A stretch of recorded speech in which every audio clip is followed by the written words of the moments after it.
جادوگر جنید اور اس کے دوست اپنے رنگین اڑنے والے قلین پر سوار پریوں کی شہزادی کے چمکتے ہوئے محل کی طرف بڑھ رہے تھے۔ جب وہ محل کے قریب پہنچے تو سب اس کی خوبصورتی دیکھ کر دنگ رہ گئے۔ قالین آہستہ سے محل کے بڑے سے باغ میں اترا۔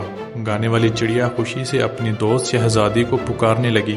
شہزادی فوراً باغ میں آئی، مگر اس کے چہرے پر پریشانی تھی۔ اس نے بتایا کہ اس کے والد یعنی بادشاہ سلامت کسی بات پر اس سے ناراض ہیں۔ اتنے میں بادشاہ سلامت خود غصے میں چلتے ہوئے باغ میں آ گئے۔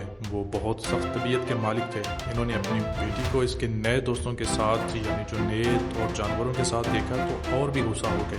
بادشاہ نے اپنی بیٹی سے کہا، یہ تم نے کیا حلیہ بنا رکھا ہے؟ اور یہ آوارہ جانور کون ہے؟ تم ایک شہزادی ہو، تمہیں ایسی فضول چیزوں میں وقت ضائع نہیں کرنا چاہیے۔ گانے والی چڑیا نے ہمت کر کے کہا، بادشاہ سلامت، ہم آوارہ نہیں، ہم جنید جادوگر کے دوست ہیں اور آپ کی بیٹی سے ملنے آئے ہیں۔ مگر بادشاہ نے ایک نہ سنی۔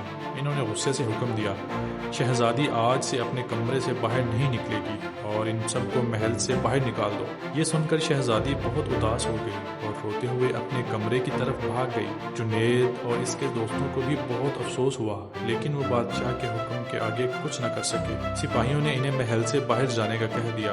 دل برداشتہ ہو کر جنید اور اس کے دوست واپس اپنے قالین پر بیٹھ گئے اور بھاری دل کے ساتھ وہاں سے اڑ گئے۔ انہیں شہزادی کے لیے بہت دکھ ہو رہا تھا، جو اپنے ہی والد کے سخت رویے کی وجہ سے اپنے محل میں قید ہو گئی تھی۔